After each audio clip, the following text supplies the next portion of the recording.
կարող ենք արդյոք նկարագրել, թե ինչ է առողջ մարսողությունը եւ ընդհանրապես մեր օրերում հնարավոր է սա ապահովել, թե ոչ։ Ամենայն sense հայտնի պատճառը դա օրինակ հելիկոբակտերով ասոցիացված գաստրիտն է, որը որևէ սիմպտոմ չի առաջացնում մարդկանց մոտ։ Աշխատում եմ, գումար եմ աշխատում, ու այդ գումարը չգիտեմ ոնց է ծախսվում, որը եւս ստրես է, սնունդը թանկ ավելի, այսինքն միրգ բանջարեղենը, նայած իհարկե քաղաքի որ հատվածից են մարդիկ գնումները անում, իհարկե ավելի թանկ է, քան օրինակ մարզերում։ Կան մարդիկ, ովքեր ուտում են օրինակ բրոկոլի, իրենց մոտ ոչ մի սիմպտոմ չի առաջանում, կան մարդիկ, ովքեր բրոկոլի ուտում են, միանգամից այնպես են փքվում, ու տենց էլ ասում են, նենց են փքվում, ոնց որ հղի լինեմ։ Գլուտեն ֆրի արտադրող ընկերությունները չէին կարող միայն ցելիակիա ունեցող մարդկանց վաճառել այդ պրոդուկտը, որովհետև ցելիակիան իսկական գլուտեն անտանելություն է, այսինքն որ լուրջ առողջական խնդիր է այնտեղ լինում, եթե մարդը գլուտեն է օգտագործում։ Երևի ամբողջ պոպուլյացիայի 1-2%-ն են ցելիակիա ունեցող մարդիկ։ Դիսբակտերիոզը ինքը շատ տարածված դեռևս ցավոք սրտի դիագնոզ է, որը գոյություն չունի։ Բարև ձեզ։ Բուն TV-ի եթերում առողջ ոդքասթն է մարդու մտավոր, հոգեկան եւ ֆիզիկական առողջության մասին։ Այսօր իմ հյուրն է գաստրոենտերոլոգ Լյուսի Հովակիմյանը։ Բարև ձեզ, Լյուսի։ Բարև ձեզ։ Եվ բնականաբար մենք այսօր խոսելու ենք ստամոքսաղիքային խնդիրների եւ մեր մարդու առողջության հենց այս հատվածի մասին։ Բնականաբար շատ են խնդիրները, հիվանդությունները կապված ստամոքսի, աղիների եւ այլ հարակից խնդիրների շուրջ, բայց ես ուզում եմ մի քիչ ավելի պարզ մոտեցմամբ այսօր գնանք, եւ փորձենք պարզաբանել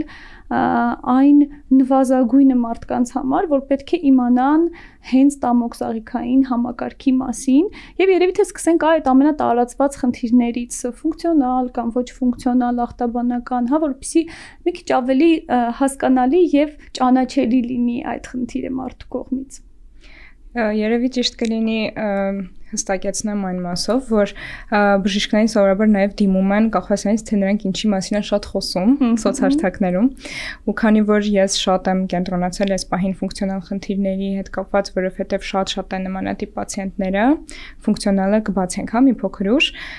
ինձ կոնկրետ ավելի շատ դիմում են հենց ֆունկցիոնալ խանգարումների հետ կապված, թե գաստրոենտերոլոգիական հարցերով, թե գաստրոսննդաբանական հարցերով։ Այսինքն հիմնականում մեր խնդիրն է լինում հասկանալ օրգանական խնդրի հետ գործ ունենք, թե ֆունկցիոնալ խնդրի, այսինքն երբ որ օրգանիզմում լուրջ օրգանական պաթոլոգիա չենք գտնում, խնդիր չենք գտնում ու հասկանում ենք, որ այստեղ օրգանիզմի գերզգայունությունը մեծ դեր ունի, որը կարող է առաջանալ շատ պատճառներով։ Մեկ պատճառ չի ինքը, այսինքն կարող է լինի ստրեսը ու իդեպ առօրյա ստրեսը, ոչ թե պարտադիրը, ոչ թե պարտադիրը ինչ որ վատ բան լինի դրանից հետո բոլոր սիմպտոմները սկսեն, կարող է լինի ուղղակի առօրյա and overthink ասված է, անգլերենով, կարող լինեն վիրուսային վարակներից հետո մնացած գերզգայունություն, այսինքն այնքան պատճառներ կան, որ ասենց անverջ կարելի է խորանալ դրանց մեջ։ Իսկ ամեն դեպքում անդրադառնալով հենց մարսողությանը, մենք կարող ենք արդյոք նկարագրել, թե ինչ է առողջ մարսողությունը եւ ընդհանրապես մեր օրերում հնարավոր է սա ապահովել, թե ոչ։ Հնարավոր է, ուղղակի մի քիչ աշխատանք պետք է տանել դրա հետ կապված։ Շատ մարդիկ մտածում են, որ ուղղակի երջանկություն է ու տենց պատահականություն է, որ մարդիկ նորմալ ամեն օր օրինակ զուգարան են գնում, աղիները նորմալ գործում, ացավեր չեն ունենում, բայց շատ ավելի շատ մարդիկ իրականում պետք է ամենօրյա աշխատանք տանեն, որ օրինակ աղիները ամեն օր գործեն, օրինակ պետք է բավարար քանակությամբ բջջանյութ ասվածը օգտագործեն, միրգ, բանջարեղեն, Առողջ մարսողության մասին կարող ենք նաև դատել, եթե օրինակ չունենք որևէ սիմպտոմ, օրինակ ցավեր կլինեն, կլինի հեմոգլոբինի պակաս թվեր, այն անեմիա ասվածը կլինի միգուցե նաև ֆերրիտինի պակաս թիվ, այսինքն լաբորատոր անալիզներով եթե շեղումներ չունենք, սա եթե օրինակ կոնկրետ անդրադառնանք սիմպտոմների տեսանկյունից եւ լաբորատոր անալիզների տեսանկյունից, բայց իրականում շատ լինում են դեպքեր, երբ որ մարսողական համակարգի խնդիրները բացարձակ ասիմպտոմ են ընթանում։ Ամենայն sense հայտնի պատճառը դա օրինակ հելիկոբակտերով ասոցիացված գաստրիտն է, որը որևէ սիմպտոմ չի առաջացնում մարդկանց մոտ։ Պատահական գտնում ենք դրան կամ միգուցե մարդն է ուղղակի դիմում, ասում է ես ուզում եմ ուղղակի իմանամ ոնց է մարսողական համակարգը, ինչ հետազոտություններ պետք է անցնեմ, օրինակ ինչ որ check-up-ի լիստով անցնում ենք ցուցակով ու օրինակ հելիկոբակտերի տեստել ենք անում, տեսնում ենք որ ունի։ Դա այն ամենատարածվածն է, որ հիմնականում ասիմպտոմ է ընթանում, այսինքն որ որ փոքրիկ նաև ինչ-որ խորհուրդ ասեմ, լավ կլինի, որ կյանքում մեկ անգամ գաստրոենտերոլոգի այց իրականանա, թեկուզ ուղղակի հասկանալու համար ինչեր ունենք ստուգելու, ինչ տեղեր կա, որ չենք մտածել, որ հնարավոր է այդ տեղից ինչ-որ խնդիր գտնվի, այսինքն ավելի շատ կանխարգելում, այլ ոչ թե լուրջ օրգանական խնդրի բուժում, այդպես շատ ավելի մատչելի է։ Իսկ առհասարակ դժվար է կազմակերպել այդ առողջ սնվելու, մարսելու համար մեր առօրյան, որովհետև մասնագետներից մեկը օրինակ նշում էր, որ գրեթե մոտ 30 բուսական հիմքով որևէ բան պետք է ուտենք, ներառյալ այդտեղ համեմունքները եւ այլն։ Եվ որ այսպես լսում ես մասնագետներին, հատկապես այդ նույն շատ բանջարեղեն միրգ օգտագործելու կտրվածքով, տպավորություն է, որ շատ մտածված պետք է լինի ամեն անգամ այդ ափսեն հավաքելու գործընթացը եւ երբեմն մարդիկ լարվում են այդ գործընթացից, այսինքն մտածում են այս հիմա բնականաբար գիտակցված պիտի լինի անկախ ամեն ինչից մեր սնվելու գործընթացը, բայց մի քիչ բարդացված է ներկայացվում եւ մարդկանց մոտ այդպես նույնիսկ ալարելու աստիճանի դժվարություն է ու մտածում են դե ավելի լավ է այստեղ դրսում ինչ որ մի բան սնվենք, ինչ որ մի բան ուտենք, ավելի արագ էս գործընթացն անենք, բայց հետո խնդրի առաջացման պարագայում իրենք ուղակի ստիպված են լինում, չէ՞, փաստորեն սննդակարգ նախատեսել, համապատասխանեցնել ըստ իրենց առողջական խնդրի։ Ինչ ճանապարհ կա սա շատ ավելի հեշտ ներկայացնելու գուցե կամ բացատրելու։ Ամեն օր այդ խնդրի հետ բախվում ենք ու երևի թե պատճառներից մեկը, որ ես իմ համար առանձնացրել եմ, դա այն է, որ երբեմն մենք բժիշկներս ենք շատ սխալ մատուցում այդ ամեն ինչը, դրա համար պացիենտը շատ հիասթափվում է շատ շուտ։ Այսինքն ոնց է դա տեղի ունենում, հա, օրինակ գալիս է ստանդարտ իրավիճակում, պացիենտը գալիս է, մի կլինիկայում 20 րոպե է հատկացված, մյուս կլինիկայում 30 րոպե է հատկացված այդ մարդու համար, նույն կոնկրետ մեր կլինիկայում 45 րոպե։ Ինչը շատ լավ, այսինքն մենք հասցնում ենք ժամանակ տրամադրել մարդուն։ Հարցեր ենք տալիս, ինչ որ անալիզների ենք ուղղորդում, հետո պետքա օրինակ իրենց բացատրենք, որ օքեյ, օրինակի համար նմանատիպ խնդիր ենք հայտնաբերել, պետքա կենսակերպդ փոխես։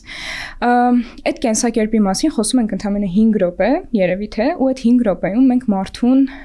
իր ամբողջ կյանքը տենց 180 աստիճան փոխող մի հատ խորհուրդներ ենք տալիս, որոնք ոչ մեկ չի անի։ Եթե նույն բժիշկը գնա ուրիշ բժշկի մոտ իրան տանց բան ասեն, հաստատ չի անի, ես ինքս չի անի։ Ստեղ արդեն հարցը բացվում է, թե ոնց մատուցենք մենք բժիշկներով, որ իրանք սկսեն կամաց փոփոխություններ անել։ Եթե մենք մարդուն նստակյաց վիճակում, ահա, ինքը աշխատում ամբողջ օրը, ասենք ուղակի գնա ու սկսի ամեն օր վազել, ինքը չի անելու դա։ Բայց եթե փորձենք մի քիչ ավելի երկար խոսել իր հետ, հասկանալ ինքը ինչ է սիրում, միգուցե ինքը վազել չի սիրում, լող է սիրում, լող չի սիրում, ուրիշ բան է սիրում, այսինքն այնքան խորանանք մենք իր կյանքի մեջ, որ փորձենք ոչ թե ընդհանուր ռեկոմենդացիա տալ, այլ կոնկրետ այդ մարդու անհատական, դրա համար ավելի շատ։ Ու դրա համար հիմա բժշկությունը ավելի շատ գնում է անհատականացված բժշկական մոտեցումներ ավելի շատ ենք կիրառում։ Նույն թեկուզ սննդակարգի հետ կապված փոփոխությունը հասարակ վերցնենք փորկապության դեպքում, հա։ Շատ ավելի հաճախ, օրինակ ես անում եմ follow-up-եր, այսինքն պարբերաբար կանչում եմ պացիենտին, որ վերանայեմ իր սննդակարգը, ինչ կա փոխելու այնտեղ, ինչու է ինքը դժվարացել, միգուցե ընդհանուր մենք ասում ենք միրգ բանջարեղեն շատացրեք, միգուցե ինքը շատացրել է, բայց իր համար դա չի աշխատում, պետք է ուրիշ բաներ ավելացնել։ Այսինքն միանգամից մեծ քանակով խորհուրդներ տալ մարդուն ու ակնկալել, որ ինքը այդ բոլորը կանի, չի աշխատում, սովորաբար չի աշխատում։ Պետքա մի քիչ ավելի խորանալ, մի քիչ ավելի կամաց տալ այդ ինֆորմացիան։ Ես օրինակ շատ նաև իմ պացիենտներին խորհուրդ եմ տալիս գրքեր կարդալ, որովհետև հնարավոր չի 45 րոպեանոց նույնիսկ կոնսուլտացիային այնքան ինֆորմացիա տալ այդ մարդուն, որ ինքը հասկանաս, որ հա ինքը պատրաստ է արդեն, ինքը կարա ամեն ինչ փոխի։ Գրքեր եմ խորհուրդ տալիս, Instagram-ով եմ շատ հաճախ լիքը թեմաներից խոսում, որ միգուցե այդ մարդու մտքով չի անցել, որ կարելի է այսպես անել, օրինակ։ Այսինքն իմ կողմից,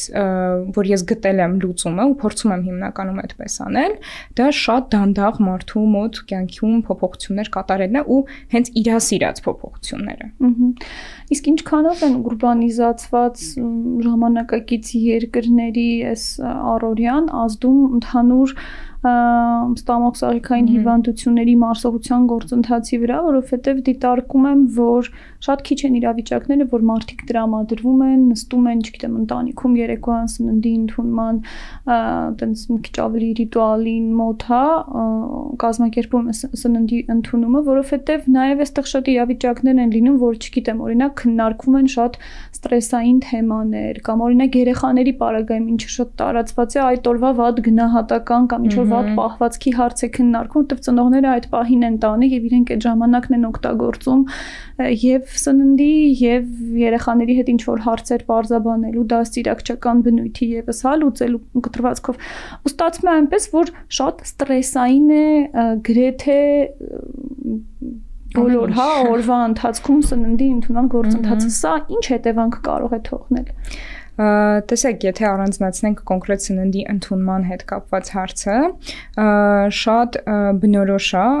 երևի թե կառանձնացնեմ քաղաքաբնակներին, որ Երևանի դեպքում, որ շատ հաճախ ժամանակ չունեն նորմալ սնվել եւ երբ որ այդ սնվելը օրինակ չի համակցվում նաեւ այլ հաճելի բանի հետ, սոցիալիզացիայի հետ, որը դուք նշեցիք, միանշանակ տուժում է, իհարկե։ Ես այստեղ չեմ կարող չասել տարբերությունը, որ ինքս նկատել եմ, բացի Երևանից նաեւ շատ կարճ ժամանակ աշխատել եմ Կապանում, ամենամսյա այց էի կատարում, կարճ դատևեց, բայց հիմա ավելի երկարաժամկետ պլան ունեմ, նաեւ գնում եմ Արարատի մարզ ու տարբերությունը արդեն նկատելի է, որ Արարատի մարզում եւ հենց Արարատ քաղաքում եւ օրինակ Կապանում շատ ավելի քիչ էին նույն այդ ստրեսով հարուցված գանգատները մարդկանց մոտ, քան օրինակ Երևանում։ Երևանում երևի բացի սննդի հետ կապված, որ չեն հասցնում, ժամանակ չունեն, անընդհատ այդ վազքի մեջ ենք, այսինքն նույնիսկ պատրաստելու ժամանակ չունենք շատ հաճախ։ Իսկ օրինակ աղցան պատրաստելը հնարավոր է 30 րոպե մեզնից տանի, իսկ ինչ որ բուլկի առնելը շատ արագ է։ Ու այդ ամեն ինչի իհարկե ազդում է Եվ երբ որ համեմատում եմ օրինակ իմ մոտ եկած պացիենտների շրջանում հիմնական որ գանգատվում են այդ չհասցնելն է Երևանում որ աշխատում եմ գումար եմ աշխատում ու այդ գումարը չգիտեմ ոնց է ծախսվում որը եւս ստրես է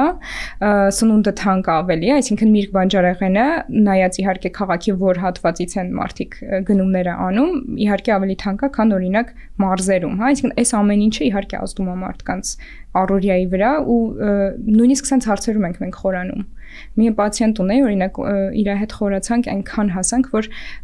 ֆինանսական մասով էլ նաև խոսեցինք, որ հասկացանք, որ միգուցե ինքը միրգ բանջարեղենը սկսի առնել լրիվ ուրիշ տեղից։ Օրինակ ծայրամասից, որ իր համար ավելի մատչելի լինի, որ ինքը ամեն օր ունենա դա։ Այսինքն միանշանակ շատ ճիշտ եք նկատել, որ սնունդը, երբ որ տուժում է ստրեսային առօրյայի պատճառով այդ ռեալ ազդում է մարդու մարսողական համակարգի վրա։ Իսկ ի վերջո ստրեսից առաջացած ամենալուրջ խնդիրը, որ մի քիչ պատկերավոր լինեն մարդկանց համար, հա, այդ խնդիրները առաջացած որոնք կարող են լինել։ Օրինակ կբերեմ գրգռվածաղու համախտանիշը, որ բավականին տարածված է, դա ինչ է իրենց ենթադրում, մարդը ունենում է ցավեր որովայնում եւ աղիների գործունեության խանգարում, լուծ կամ փորկապություն կամ այդ երկուսը միասին։ Շատ տարածված է բավականին ու այս նմանատիպ խնդիրների դեպքում ոչ թե մարդու կյանքի տևողությունն է կրճատվում, այլ կյանքի որակը։ Նույնիսկ մինչև այն աստիճանի, որ մարդը ուղղակի վախենա տնից դուրս գա, որովհետև դուրս որը եկավ զուգարան չկա տանը, այլ տնից դուրս ինքը չի կարող, հա, օգտվել։ Այսինքն կյանքի որակը ռեալ իջացնող խնդիր է։ Կամ օրինակ ֆունկցիոնալ դիսպեպսիան, որի մասին ես էլի շատ խոսում եմ, այսինքն ստամոքսում է նույն process-ը, տեղում անընդհատ ստամոքսում ցավեր է լինում, այրոց է լինում, բայց գաստրոսկոպիա արվել, տարբեր հետազոտություններ են կարել, տեսնում ենք, որ խնդիր չկա, կամ եթե նույնիսկ ինչ-որ խնդիր կար, արդեն վերացվել է այդ խնդիրը, բայց մարդը շարունակում է ունենալ սիմպտոմներ։ Հատկապես ֆունկցիոնալ դիսպեպսիայի հետ կապված նշեմ, որ շատ հաճախ հանդիպում են մարդկանց մոտ, ովքեր քնի խանգարում ունեն։ Այսինքն հերթապահությամբ աշխատող մարդիկ, այդ թվում բժիշկները, նոր երեխա ունեցած մամաները, հա, ովքեր քունը լրիվ sense անհասկանալի ժամերի է։ Այո։ Մի խոսքով այդ ամեն ինչը ազդում է շատ մարսողական համակարգի վրա ու կոնսուլտացիայի ժամանակ շատ երկար ժամանակ եմ տրամադրում, որ բացատրեմ դա ինչ է, որովհետև շատ հաճախ բուժառուները, պացիենտները չեն հավատում, որ այնտեղ խնդիր չկա ու սկսում են անընդհատ փնտրել, մտածում են ես լավ չեմ հետազոտվել, ինձ նորմալ չեն հասկացել, ու սենց արատավոր ցիկլ է ձևավորվում։ Ու նմանատիպ խնդիրներում իրականում շատ բժիշկներ են նաև գնում, սենց հաստ թղթային, թղթապանակով գալիս են, դու հասկանում ես, որ այս մարդը ամբողջ քաղաքի բոլոր բժիշկների մոտ եղել է, բոլոր հնարավոր հետազոտությունները արել է, բայց միևնույն է չի հավատում իր դիագնոզին, ու միգուցե լիքը բժիշկներն իրան ասել են, որ խնդիրը այստեղ ուրիշ տեղից է, գերզգայունության մեջ է։ Իսկ նվազագույնը ինչ հետազոտություններ պիտի անեն, որ վատագույն դեպքում ամենավատ խնդիրը կանխարգել են։ Սա ինչ որ լաբորատոր գործիքային հետազոտություն պիտի լինի, ուղղակի տրիվիալ արյան հետազոտություն անելը ճիշտ կլինի։ Իհարկե կախված է նաև տարիքից եւ սեռից։ Բայց բազիսային բաներ կան, որ ցանկալի է, 6 ամիս մեկ կամ լավ գոնե տարին մեկ անցնել։ Դա արյան ընդհանուր անալիզն է, որտեղով տեսնում ենք հեմոգլոբինը, տեսնում ենք լեյկոցիտները, արյան սպիտակ բջիջների թիվը եւ այլն, Բացի այդ, օրինակ, ֆերիցինը երկաթի պաշարներն է ցույց տալիս, վիտամին B12-ը էլի ցույց է տալիս պաշարները ինչպես են, վահանագեղձի հորմոնները միանշանակ, խոլեստերինը, այսպես ասած, այդ լիպիդային պրոֆիլ ասված մեր բջիջների մեջ, որ մարդիկ ասում են խոլեստերինները,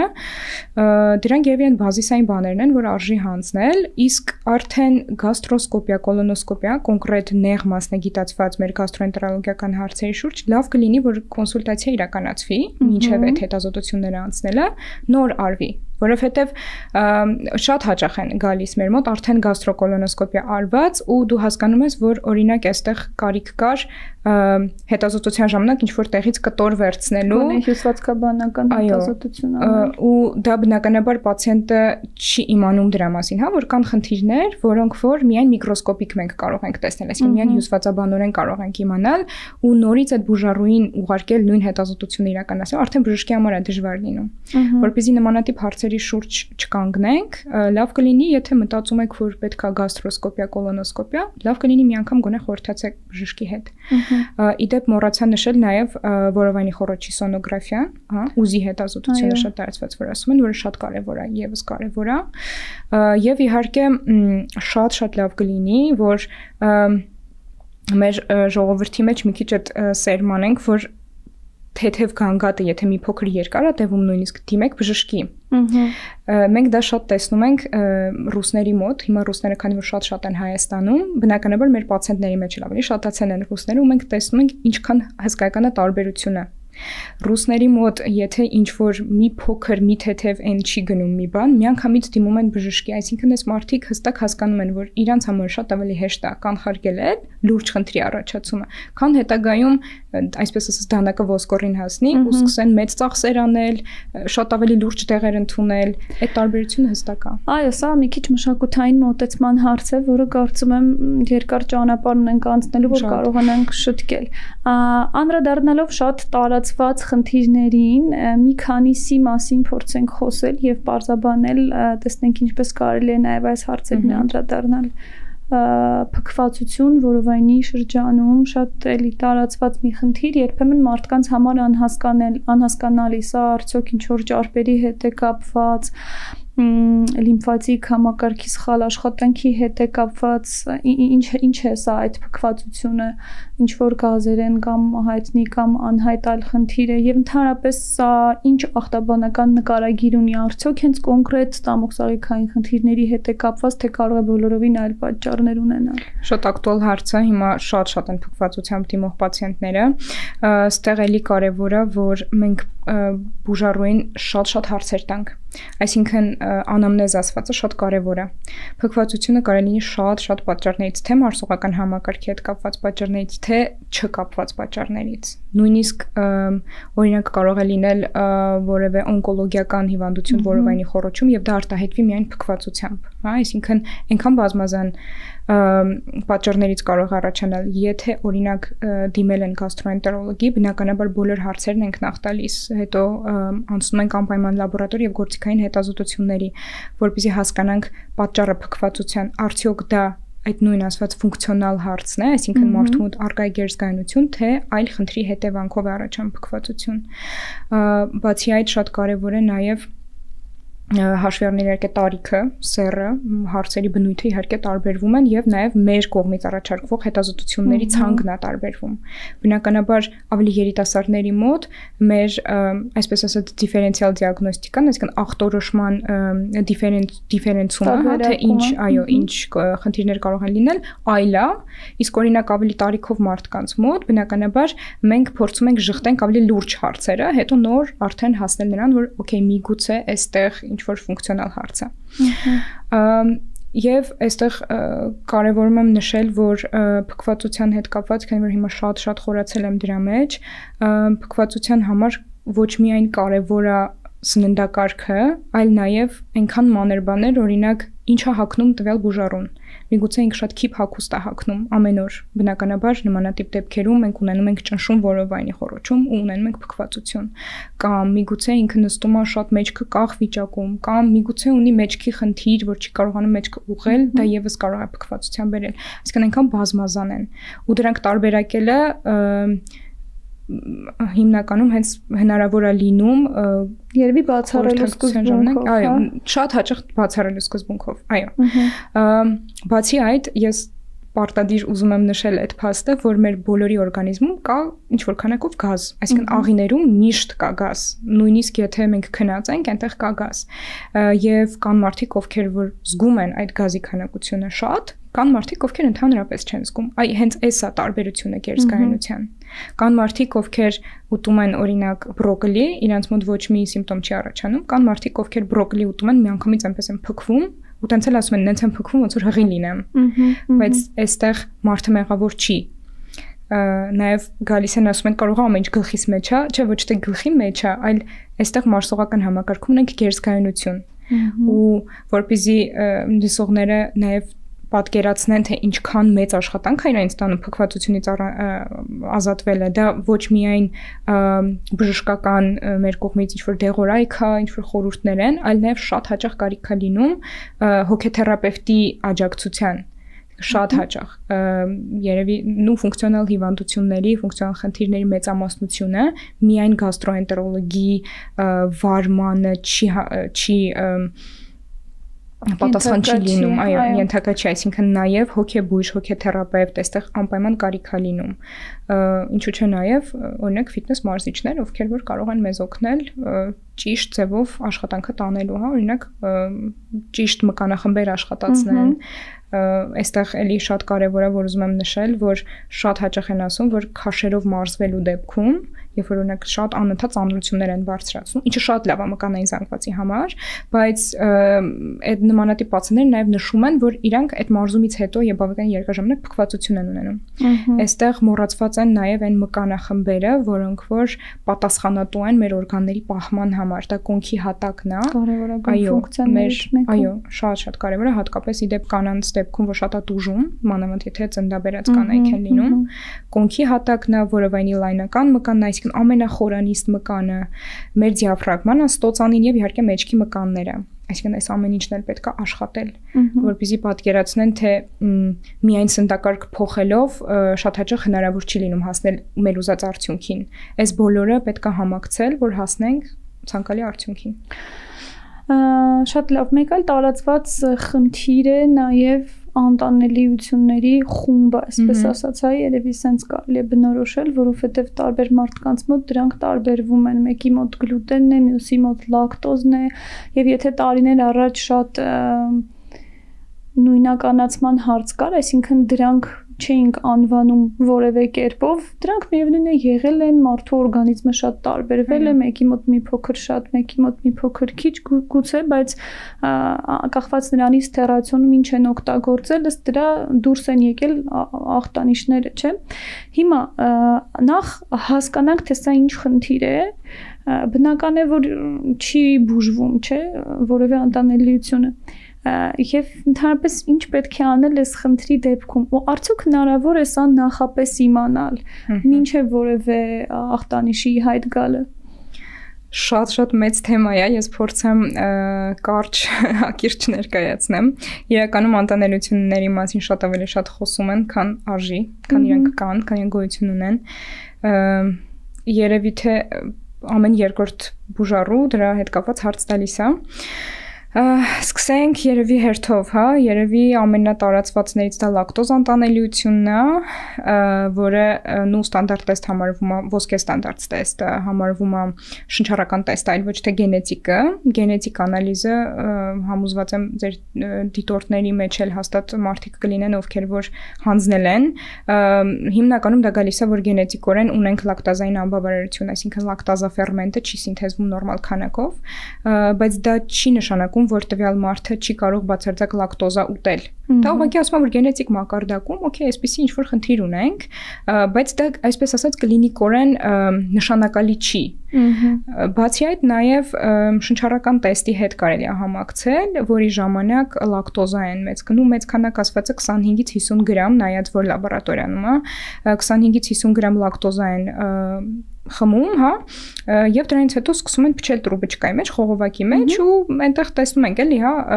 գրադիենտով այդ թվեր կամ մի խոսքով այդ թվերի գրադիենտով որոշվում է ունենք լակտոզային անբավարարություն, թե ոչ։ Միգուցե, չգիտեմ, զարմանալի թվա, բայց ես իմ բուժառուներին շատ հազվադեպ եմ այդ տեստը ասում անեն, որովհետեւ կա նաեւ շատ ավելի մատչելի, կարելի ասել, լրիվ 0 արժողությամբ տարբերակ, ուղղակի խմել 1 բաժակ կաթ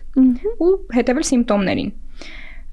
Եթե սիմպտոմներ են լինում արտահայտված, փքվածություն, փորլուծություն, ցավեր որովայնում, օքեյ, նշանակում է տվյալ մարդը այդ 1 ամբողջական բաժակ կաթը չի կարող ընդունել։ Բայց դա չի նշանակում, որ մնացած կաթնամթերքը պետք է բացառվի սննդակարգից։ Ես հաճախ շատ իմ Instagram-յան ալիքում սթորիներով ցույց եմ տալիս, որ տեսեք ժողովուրդ, օրինակ կաթնաշորի մեջ տեսեք ինչքան քիչ է լակտոզան, պանրի մեջ ինչքան քիչ է, այսինքն այնպես չի, որ մենք ամեն ինչը պետք է բացառենք այդ մարդու կյանքից, եթե նույնիսկ լակտոզային անբավարարություն ենք հայտնաբերում։ Դա երևի թե շատ կարճ լակտոզային անբավարարության հետ կապված եւ գլյուտենը շատ պոպուլար։ Գլյուտենը։ Իմ սիրելի գլյուտենը։ Տեսեք, այս գլյուտենի հետ կապված, քանի որ նաև մարքեթինգն էլ շատ մեծ դեր ունի, թե բժշկությունը որ կողմով կզարգանա, գլյուտեն ֆրի արտադրող ընկերությունները չեն կարող միայն ցելիակիա ունեցող մարդկանց վաճառել այդ ապրանքը, որովհետև ցելիակիան իսկական գլյուտեն անտանելություն է, այսինքն որ լուրջ առողջական խնդիր է այնտեղ լինում, եթե մարդը գլյուտեն է օգտագործում։ Երևի ամբողջ պոպուլյացիայից 1-ից 2%-ն են ցելիակիա ունեցող մարդիկ, եւ բնականաբար այդ մարդկանց վրա սպառելը իրանց բիզնես իդեաները հաստատ չէր իրականացնի ու մարքեթինգի մեջ sense շատ ակտիվ sense առաջացավ այդ պահը, որ գլյուտեն ֆրի պետք է ուտել, գլյուտեն ամբողջ օրգանիզմի համար վնաս է, բայց իրականում այդպես չի։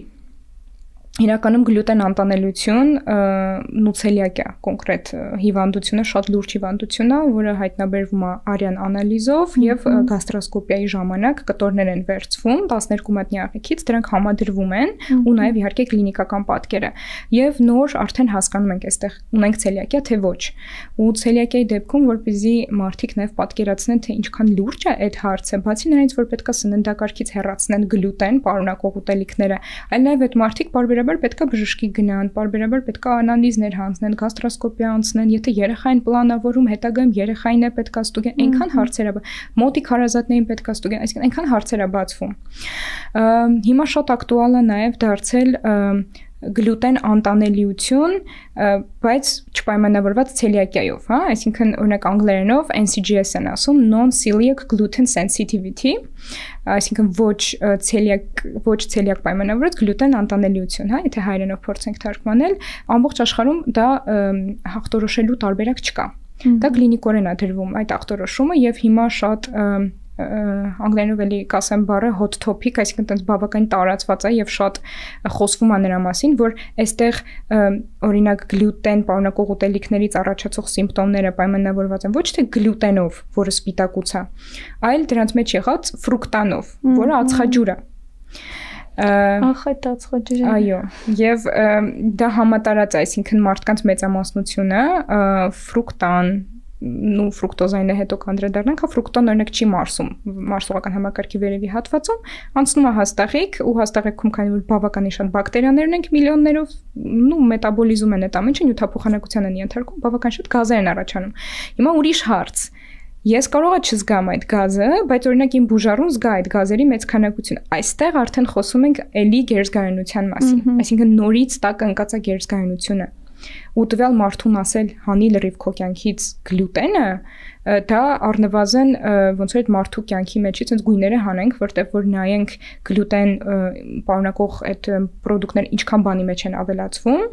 ահռելի քանակով, այսինքն դա կյանքի որակը միանգամից գցելու է, նույնիսկ եթե մարդը ապրում է շատ առողջ, հա, այսպես ճակերտավոր,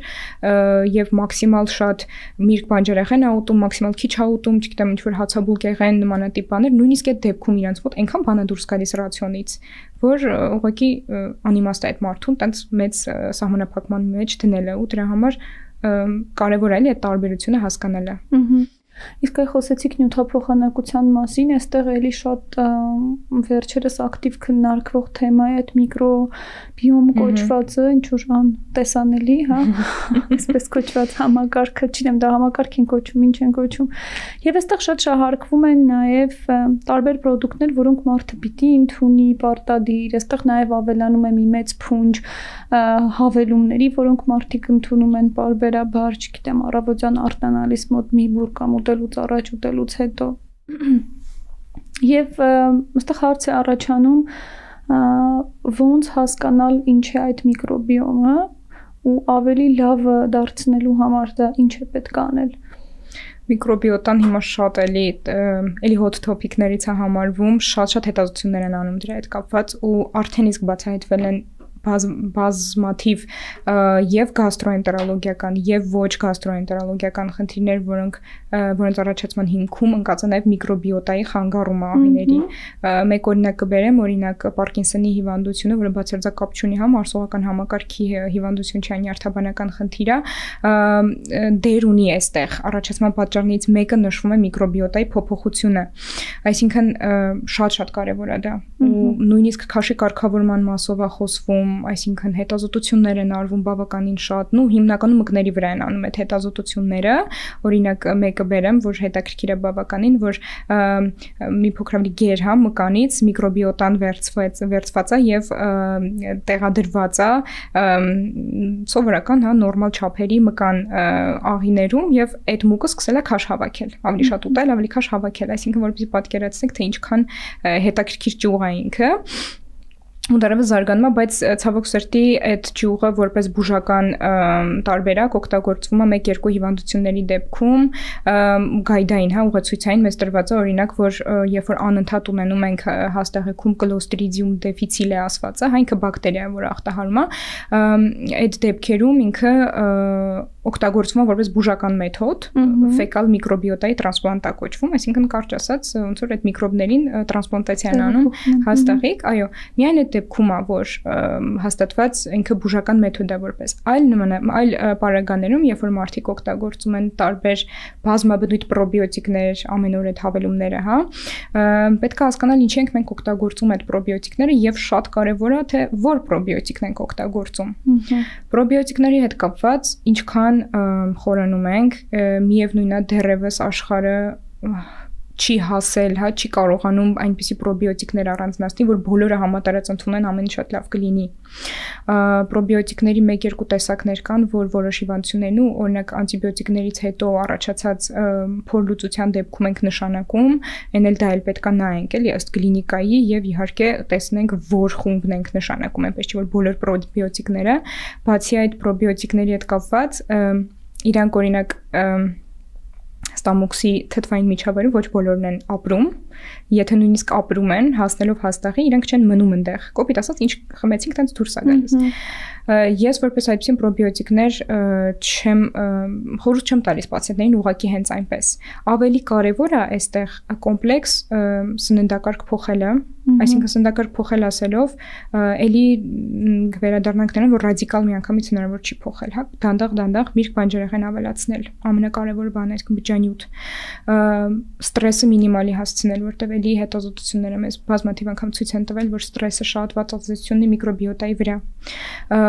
մարզվել կանոնավոր, ռեգուլյար, ցավոք սրտի մեր ազգի մեջ շատ քիչ տոկոս է մարդկանց մեջ, որ կանոնավոր են մարզվում, այսինքն մարզվելը դարձրել են ապրելակերպ, ոչ թե մարզվում են քաշկարգավորելու համար կամ ինչ-որ խնդրից ձերբազատվելու համար, այլ ուղղակի ապրելակերպ է դա։ Բնականաբար դե զարգացած երկրներում այլ է, որովհետև այնտեղ կյանքի որակն է ավելի լավ, աշխատավարձերն է բարձր, այս կողմ են կողմ, այդ ամեն ինչը հաշվի պետք է առնենք, որ այստեղ մենք շատ հաճախ ուղղակի աշխատում ենք, որ հասցնենք։ Բնականաբար ժամանակ չի մնում սպորտին, բայց շատ կարևոր է, որ մարզումներ ավելացնենք ու կանոնավոր։ Ու պարտադիր չի դա լինի գնալ մարզասրահ Կարող լինի տանը մարսվել, կարող լինի քայլել, վազել դրսում, այսինքն այնքան տարբերակներ կան։ Եվ երևի թե այդքանն է, որ առանձնացնեմ հենց լավ միկրոբիոտա ունենալու համար, այսինքն այն մանր քայլերը, որոնք մենք ամեն օր կարող անենք, որ ինչ որ մի փոքրիկ օգնություն անենք մեր միկրոբիոտային։ Այդ դուք նշեցիք թթվային միջավայրի հետ կապված, սա էլ հա շատ կարևոր հարց է, երբ որ այդ բալանսը խախտվում է ու էլի բազմաթիվ են իրավիճակներ եւ երբ ֆերմենտները լուրջ դեր են սկսում խաղալ ու տեսնում են, որ նաեւ նշանակումներն են այս մասով բարձրանում, բայց սննդային տարբերակով մենք կարողանում ենք արդյոք սա կոմպենսացնել եւ ընդհանրապես ինչպեսին պիտի լինի վերջո այդ միջավայրը, ոնց մարդը հասկանա, որ այստեղ ինչ որ խախտում է նկատվում, հա, ու բնականաբար ինքնուրույն չի անցնի նրանով, որ ինքնաբուժում անի, հա, բայց այդ ճանապարհը ոնց պետք է ճիշտ գնալ։ Երևի թե նկատի ունեիք սննդակարգը փոխելով, հա, ֆերմենտները ինչ որ ձև փոխել, ցավոք չենք կարող շատ այդպես բան անել։ Եվ ֆերմենտների հետ կապված մի հատ էլի կարևոր բան նշեմ, որ ֆերմենտները էլի ըստ ցուցման են պետք խմել։ Մեր ազգում շատ տարածված է ամեն մի գանգատի, մարսողական գանգատի դեպքում խմել ֆերմենտներ, որոնք այդ պահին կարող է ինչ-որ օգուտ տան, միգուցե նաև պլացեբոյի էֆեկտով, բայց իրականում իրանք խիստ ցուցմամբ են անհրաժեշտ նշանակել։ Ցավոք սրտի սննդակարգով որպես այդպեսին չենք կարող մենք ինչ-որ փոփոխություններ անել ֆերմենտների մեջ, եւ հարցի երկրորդ մասում որ նշեցիք ինչպես կարող մարդ զգալ, որ մի բան այն չէ, շատ տարբեր է, գիտեք, կարող է ընդհանրապես չզգալ, այսինքն որևէ սիմպտոմ չունենա։ Շատ հաճախ նաև գալիս են ասում են ես զգում եմ, որ վառվում է ստամոքսում ու հաստատ այնտեղ թթվայնությունս ուժեղ է։ Իրականում նմանատիպ կապ որպես այդպեսին չկա։ Թթվայնության ուժեղ կամ թույլ լինելը որոշվում է էլի հետազոտության ժամանակ, այնպես չի որ մարդը կարող է ուղղակի իր սիմպտոմով դա հասկանալ եւ բժիշկնել չի։ pH մետրիա է կոչվում, այսինքն երբ որ մտնում են ու չափում են, ստամոքսում կերակրափոխում pH-ը, հա, այսինքն թթվայնությունը։ Եվ դա ամեն մեկին չի էլի, որ sense ուղղակի ասում ենք գնացեք հետազոտվեք, ըստ ցուցման։ Այո, պրոֆիլակտիկ բնույթ չի գրում։ Այո, նախ ինքը բավականին, տհաճ համենայն դեպս հետազոտություն է եւ ուղղակի հենց այնպես չենք խորհուրդ տալիս։ Իսկ այն տարածված մոտեցումը էլի սննդից եկող, որ ուղղակի ֆերմենտացնում են տարբեր տեսակի բանջարեղեններ եւ այլն, սա նույն բանի մասին է, թե ոչ, ամեն դեպքում այստեղ պետք է ինչ-որ դեղորայքային տարբերակով բերել։ Չէ, տեսեք, ֆերմենտացման process-ում եւ միակ բանը, որ օգուտ ենք ստանում ֆերմենտացված սննդից, դա էլի որպես պրոբիոտիկ, հա, այսինքն օրինակ պրոբիոտիկներ ֆերմենտացված սննդում շատ ավելի շատ են, քան նույն շատ ավելի լավ կարող են հասնել տեղ, քան նույն այդ գումարով որ տալիս ենք պրոբիոտիկներ ենք վերցնում։ Բացի այդ շատ լավներ հարցը ֆերմենտացման հետ կապված մի փոքր բան էլ ասեմ, որ ֆերմենտացման process-ների ժամանակ նաև մի փոքր քչանում են այն սննդամթերքների քանակը, որոնք որ առաջացնում են փքվածություն։ Այսինքն այդ կապն էլ կա, հա։ Դրա համար են գուցե խորհուրդ տալիս, որ յուրաքանչյուր սննդի ընդունման մի փոքրիկ հատված ամեն դեպքում կազմեն այս ֆերմենտացված միգուցե ուտելիքները։ Ես ուզում եմ մի քանի միֆերին եւս անդրադառնալ, մասնավորապես, չգիտեմ, նույն դիսբակտերիոզ կոչվածին կամ օրինակ տարբեր առիթներով սոդան օգտագործել որպես ստամոքսում ինչ որ հարցեր ավելի կարգավորելու նպատակով։ Ես հասկանում եմ, որ սրանք էլի շատ անհատական ինչ որ բաներ են, բայց որոնք լայն տարածում ունեն ու մարդիկ երբեմն առանց բժշկի դիմելու այս տեսակ քայլեր են անում, հա։ Առաջին երևի խոսենք դիսբակտերիոզ կոչվածից, մի քիչ կբացեք սա ինչ է, եթե իհարկե այսպիսի բան կա, որպես ախտորոշ։ Այնքան տխուր է, որ 2025 թիվն է, մենք էլ խոսում ենք այս դիսբակտերիոզի մասին, ես շատ տխրում եմ անկեղծ, ու նաև շատ ավելի շատ տխրում եմ, երբ որ տեսնում եմ, որ իմ գոլեգաների կողմից այդ նշանակված իմ այդ անալիզը անել ու դրանից հետո մարդկանց անտիբիոտիկներ են տալիս։ Դա շատ տխուր է, որտեղ մենք հիմա կանգնել ենք անտիբիոտիկների ռեզիստենտականության առաջ, ու եթե այդ մարդուն ռեալ ինչ-որ խնդիր լինի, որ ռեալ իրան անտիբիոտիկ պետք է, մենք չգիտենք ինչ ենք անելու, որտեղ այս պայդրությամբ նոր անտիբիոտիկներ չեն սինթեզվում։ Դիսբակտերիոզը ինքը շատ տարածված դեռևս ցավոք սրտի դիագնոզա, որը գոյություն չունի։ Ոնց է դիսբակտերիոզը ախտորոշվում, մարդու ունեն ինչ-որ գանգատներ, էական չի, հա, դեռևս պատճառը ինչն է։ Գանգատների համար դիմում է կամ թերապևտի կամ միգուցե նաև բժիշկ գաստրոենտերոլոգի եւ իրեն նշանակվում է կղանքի անալիզ, որտեղ որ որոշվում են բակտերիաները եւ քանակությունը եւ արդյոք կան այնտեղ խնդիր առաջացնող, հա, պաթոլոգիկ բակտերիաներ, թե ոչ։ Ու մարդը գալիս է, ասենց իր ձեռքին մոտ անալիզի թերթիկ, մեջը մոտ մի 20-ից 30 բակտերիա եւ սունկ, որ միշտ այնտեղ լինում է խնդիր։ Չկա, ես չեմ տեսել հələ որ խնդիր չլինի։ Որպեսզի պատկերացնեք, որ հնարավոր չի այդ մի հատ շատ մատչելի անալիզով հասկանալ մեր միկրոբիոտայի կազմը, տեսեք, երբ որ հիմա մի քիչ շատ ենք խոսելու կղանքային թեմաներից, դա առօրյա պրակտիկան է, բայց պետք է խոսենք։ Երբ որ գնում ենք զուգարան եւ աղիները գործում են, հա, այդ կղանքը որ դուրս է գալիս, իր մեջ բավական մոտ 50%-ը բակտերիաներ են։ Բակտերիաներ սնկեր, հա, բայց այդ մի անգամով դուրս չի գալիս մեր հաստաղիքի ամբողջ պարունակությունը։ Պարզա չէ, որ ինչ-որ բան մնում է այնտեղ, ինչ-որ լիքը բան է մնում այնտեղ։ Առաջինը դա, երկրորդը, երբ որ կղանքը դուրս է գալիս, այն բակտերիաները, որ ապրում են մեր մարսողական համակարգում, հաստաղիքում, իրենց մեծամասնությունը օդի հետ շփման դեպքում սատկում են։ Այսինքն այդ process-ի ընթացքում է օդի հետ եղավ կոնտակտ, մեծ մասը սատկեցին։ Հաջորդը, մինչև մենք վերցնում ենք, տանում ենք լաբորատորիա, մինչև լաբորատորիայի աշխատակիցը վերցնում է, մինչև դնում է այդ տեստը եւ այդ process-ում էլ են ահագին շատ մահանում։ Հետևաբար մենք չենք կարող այդ մի հատ տեստով ինչ-որ հասկանալ, այո, ինչի հետ դեր ունենք, ու միշտ ինչ-որ խնդիրներ է բնականաբար գալիս։ Եվ որպեսզի նաև մի բան էլ ավելացնեմ, պատկերացնենք 20-ից 30 տեսակ ընդհանրապես վերցված, այնտեղ բակտերիաներ սնկեր, բայց իրականում մեր հաստաղիքում հարյուրավոր տեսակներ են ապրում։ Ինչը նորմալ է, հա, երևի սա էլ արձանագրենք, որովհետեւ երբ որ մարդը լսում է բակտերիա բառը, ոչ մասնագետի համար, հասկացեք, դա շատ ինչ-որ sense վախեցնող է։ Ամեն անգամ պետքա ոնց որ երևի շեշտել, որ հատկապես աղիներում սա լիովին նորմալ է եւ սա նույնիսկ պարտադիր է մեր օրգանիզմի համար։ Ասեմ ավելին, մոտավոր 2 կիլոգրամ քաշ ունեն դրանք, այսինքն որպեսզի պատկերացնեք, մեր ուղեղից ավելի ծանր են մեր աղիները կշռում։ Դա էլ է շատ կարևոր։ Դրա համար մենք շատ հաճախ աղիներով ենք մտածում երբեմն, հա, քան թե ուղեղով, էս էլ է, այսինքն կարևոր։ Բարդ է սա պատկերացնելը եւ մարսելը մտովի, բայց ամեն դեպքում մի հատ էսպիսի կարճ բակտերիաներից անդրադառնալով նաեւ տարբեր պարազիտների, որովհետեւ սա էլ է շատ տարածված ու ակտուալ թեմա, երբ պետք է դիմել, որովհետեւ նախ շատ տարբեր են դրանց տեսակներ, բայց երբ պետք է դիմել բժշկի, եթե կա ոնց որ թեթև կասկած, որ ինչ-որ վտանգավոր պարազիտներ կան։ Տեսեք, ճիճվագրությունը էլի շատ ավելի շատ են խոսում դրա մասին, քան ինքը կա։ Ճիճվագրության անալիզ, այն որ կասկած կամ նույնիսկ հաստատումը, դա մեկ տարբերակն է, երբ որ ուղղակի ինքը տեսնում է կղանքում ճիճու, հա, այսինքն շարժող ինչ-որ առարկա է տեսնում։ Ու իդեպ մի բան էլ ասեմ, որ ես ունեցել եմ տենց պացիենտներ, ովքեր